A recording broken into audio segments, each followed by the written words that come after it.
Hello guys and ladies, this is how to live your life, and today I'm gonna tell you everything there is to know about getting a tattoo. So you decided to get a tattoo, big or small, that's up to you.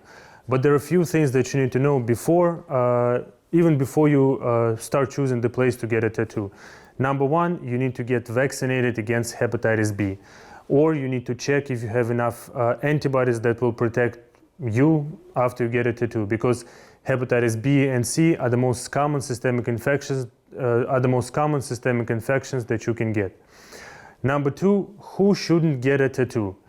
The first group of people who shouldn't get it are people who are being treated with Isotretinoin or any other medication from this group. Most commonly we use it to treat acne.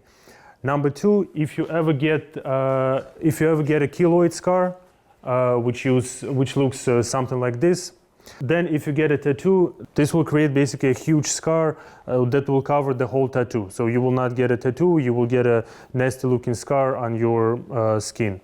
Number three, if you have a mole or a nevus anywhere on your skin, at least don't make a tattoo anywhere close to that part, because it will make pretty much impossible to check it for any signs of skin cancer. What do you need to know about the ink that will be used? Number one, you need to know that the ink is not FDA approved, and basically the ink that you get in the tattoo, nobody controls it, and you hope that it's going to be okay, but nobody can give you any kind of promises.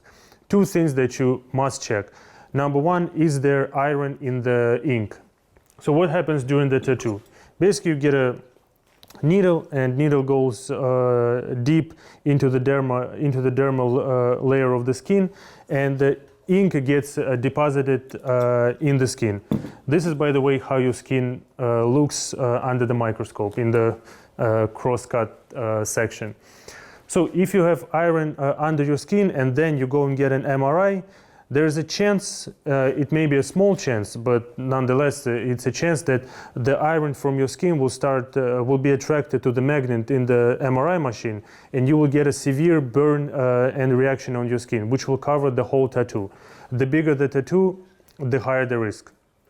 Another thing that you need to know about the ink is there any kind of metals in the ink, and do you have any kind of allergy to those metals? If you have had an allergic reaction from the belt or from the ring or from any kind of necklace, you should make sure that ink doesn't have the same metals that you have allergy to. Otherwise, you will have an allergen deep in your skin that you will be unable to remove, basically, and you will have a non-stop allergy reaction. Ladies, if you still want to get a tattoo after everything I told you, at least think multiple times before getting a tattoo on your back. Something like this. Basically, right now there are doctors who are afraid to give epidural anesthesia because of the potential risks of bringing the infection from the skin to the spinal canal, which will cause all sorts of central nervous system infections. So the jury is still out on this, but right now I highly recommend not getting a tattoo on your back. So you listen to me and you still want to get a tattoo. What do you need to make sure happens during the process of getting a tattoo? Number one, of course, make sure that the tattoo artists will use all the precautions. He or she will wear gloves. They will use all the equipment that they use will be only for single use, and it's not going to be something that other people use before you. And number three, make sure if the water is needed during the process of getting a tattoo, make sure it's not just a regular water, make sure it's a sterile water, because this water will be in direct contact with the blood that will seep out from the skin when you get a tattoo. Finally, you survived the process of getting a tattoo. It was painful, but you're happy with the results, hopefully. What do you need to do after you get a tattoo? Number one, make sure you follow all the instructions. Make sure you cover the tattoo with some kind of jelly, with the petroleum jelly or just vaseline, to kind of prevent irritation. Number two, if you go outside, try to avoid direct sun, and if you cannot avoid it, and pretty much in general, just use some kind of sunscreen to prevent direct sun damage to the skin.